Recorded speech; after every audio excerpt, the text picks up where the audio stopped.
cibaadaysaan cindiga ku hayee daniibah way igu celin ciyaaraha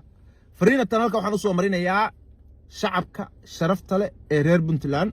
oo waayadii dambe la majar habaabiyay oo iyagoo hooyadii iyo hogaankii ummadda Soomaaliyeed yaa xeero cilla asaa loo soo dhigay ra'iisul wasaaraha xalay waa maqlaysan Xamse Cabdi Barre wuxuu yiri wargar islaam baa loo yahay annaga iyo ninka halka qobada cillada isku soo ooday ee dal la yiraahdo ee ummadda beenta ku akhriyaya warnoo garnaqa tiibaan galabta ka garnaqaya sulux bayna naas waa shiina culay oo shacabka Soomaaliyeed ka codsanaya nacala shiidaan ku yaale muuqaalka inay sheer gareeyaan oo cid kasta ay gaarsiiyaan dani meel kasta wuxuu la taagan yahay dawladda Soomaaliyeed baa cunaqabateyn saartay mashaariica iga maqan warnin waxa la yiraahdaa aamusay hooyadii qadis hadda miiska Soomaaliya wax ku qaybsanaysay ka maqan tahay haddii shaydaan ka dhigay qodax ummadii Soomaaliyeed saa ugu taagan ragaad laga dhaqaaqi la yahay haddaad noqotay masiibo ku daaban Itoobiya oo qarannimada Soomaaliyeed meesha ka taagan tahay la og yahay oo maalin kasta inta may qaadato ama madaxda Soomaaliyeed halka ka soo caayayso Itoobiya garabka siinayso haddii imaaraad ku adeeganayo oo la og yahay arrimaha Soomaaliyeed meesha ka taagan yihiin walaal maxaa lagu qaban karaa mashaariicda leedahay waa iga maqan yihiin oo aan lacagteeda doonayso maxawaalada taaj baa lagu soo dhigaa haddaadan ummadda iman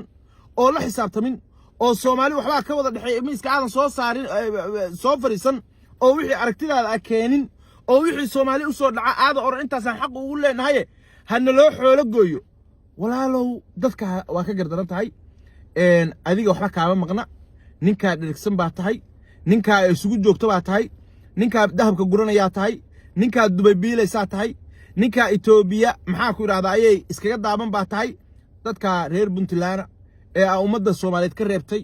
ee wax la qaybsan lahaa ee xaq ugu leh ee cunaha hayso oo wixii ay Soomaali xaq ugu lahaayeen aad diidantaa in lala soo gaaro walaalow dadka ku ciyaarayso beenta ka daaban ku leenahay Soomaaliya Puntland waa laga jecel yahay Muqdisho anigu joogaa markii labaad imaado weeye dadka reer Puntland halkan wajiga wanaag baa u yaala marxabo iyo maxaa ku yiraahdaa waji furan baa lagu soo dhaweeyaa wixii ay xaq u leeyihiin waliba dadka Soomaaliyeed waxay jecel yihiin wax ka badan ba in la siiyo iyadoo tixgelina gaar la siinayo laakiin dadkii miiska Soomaaliyeed iman lahaa oo Soomaali wax la qaybsan lahaa oo ka mid noqon lahaa meeye Siciid Cabdullaahi Dani laba isma raacdo marna kaba iyo waaweyn baa xiranaya oo waxa weeye adduunyada la macaamilaya oo dawlad baan ahay baa oranaya oo dastuur been ah oo aanu qortay baa dawladda Puntland waxay u dhaqmaysaa sidii dal madax banaan xagee uga dhaqmaysaa kuwii 30 sano ka horeeyay kuwii 91 yiri waa go'nay baa saacada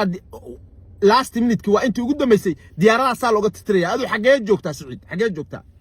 waxa ayaan daraa ninka noocaas ee ummadda Soomaaliyeed saa u kala qaybinaya ee dadkii isaga shalayna doortay ee maalintii dhooytana uu maxaa ku yiraahdaa duqeeyay oo doorashada uu ka boobay maxaa ku yiraahdaa sida u silcinaya waxa ayaan daraa dadka Soomaaliyeed shalay inuu cod ka soo doonay in cara ka dhalatay maxaa la ii dooran waayay maxaa aniga madaxweyne u noqon waay war madaxweynenimada Ilaahay baa soo amra Ilaahay cidii uu calaf ugu qoray baa madaxweyne noqoto Soomaali doorata waxa weeye calafkaaga meesha teendada timi cidi kaama awood badnayn 60 xildhibaana soo xoogtay oo soo xaday oo dad ka soo faramroorisay halka la timi waxa la yiri labadii xaq darada ku heshiiya xaqa ku diraan iyagii ba ka kala yaacay oo ka kala orday oo musharaxiintii kale oo xasan shaqo horeeyo waliba adu wareegi ugu dambeysay u tilmaanto tiri ugu shuba bay sidaa ku doorteen ra'iisul wasaaraha doonaya baa tiri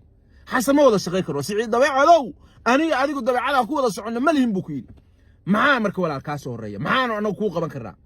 ninka noocaas Soomaali waxa loo baahan yahay inay ka digtoonaato maalin dhowto gaalka ayuu ka hadlay wuxuu ku hadlayay qabaa'il Soomaaliyeed buu jaa'ifeenayay urur Soomaali meel uu ka yimaana anagu garanayn hawiye waa naqaana dir waa naqaana maxaa ku urur Soomaali waa maqalay laakiin urur Soomaali halka intuu ka hadlo nacaybku abuurayo iyo dadka Soomaaliyeed oo aanu ka shaqeynayno hadda garashada yar ee nasiisay iyo mas'uuliyadda maliyinka qof oo nagu xiran war ummadda Soomaaliyeed u adeeg warina isu keento maaha kala fogeyn inta yar in culay ku gartay booyintuba stadium laba kula khudbadaynayo urur Soomaaliyeed duminaya ninkii nooca ahaa maanta Muqdisho u soo socda war Siciidow waa la doogayaa la dacaroon war dadka inta kala dilayso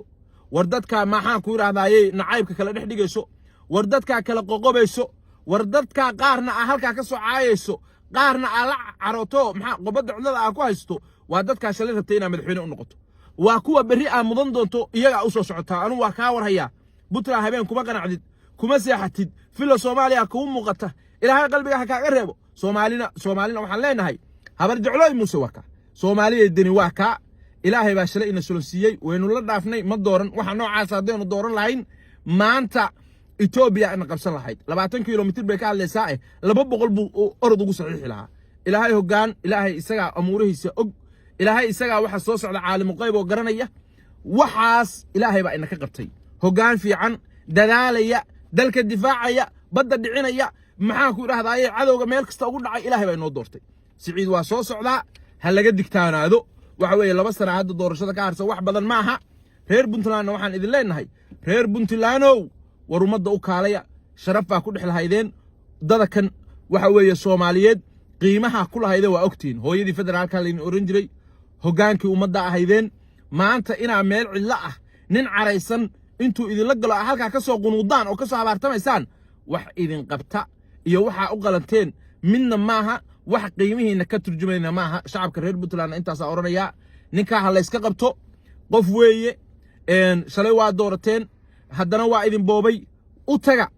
war waxa tiraahdaa warana Soomaaliya wax la qabsanaan doonayna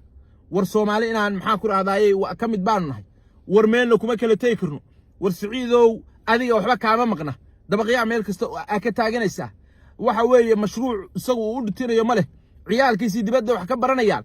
cidda maanta uu hor taagan yahay ee ummadii Soomaaliyeed waxa adduunyada ugu deeqaysay wixii deyn lagu soo helo uu ka hor taagan yahay war waa idinka war iska qabtaan idin leenahay dadka Soomaaliyeedna waxaan leenahay Siciid waa ka halba maalin biceel joogtaa insha Allah taala berri buu iman doona wan ma wan food wuxuu u diidan yahay oo Soomaaliyeed bal shalay Puntland buu wuxuu meel kasta u duqeynay oo dagaal uga riday oo boqolaal nooga dilay wan ma wan food baa rabaa talada dadkeena ku celiyo maanta hadii Soomaali weyn la yiri doorasho ka dhacaysa wan ma wan food wuxuu u diidan yahay waxa way Soomaali inay tan dantiisu ka arkayay tii Puntland markuu qabanayo inuu wax ku boobu rabay oo waa u shaqaysay tan Soomaaliya wan ma wan food ka dimuqraadiyadda saxda oo soo socotana tantiisu san ka dhacarkiin oo wuxuu og yahay waji uu dad Soomaali la tago la hortago oo lagu doorto oo cod kaga doono inuusan lahayn maalintii dhowtooani kala socotaan Ethiopia inagoo ay isugu keen jirto dadkii Soomaaliyeed oo mid ah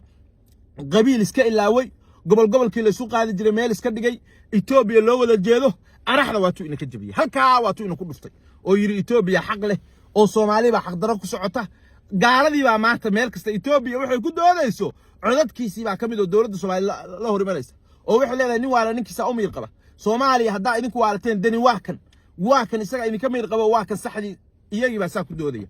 marka waxa noocaas in laga digtoonaa la doonaya reer Puntland waxa leenahay Siciid intuu sida idin wado oo aqligiina ku ciyaarayo oo cidla idin istaajinayo mashruucna heli meysaan kobraysan ka soo durdurmaysan war dadkeena dhinaca ka soo raaca Muqdisho aan ka soo salaamaya airportka hortiisa hadda taaganahay wanaag horumarka waxa yaala Soomaali sida wariyaha Soomaaliland baa joogto meeshan maxaa ku raadayay sidaas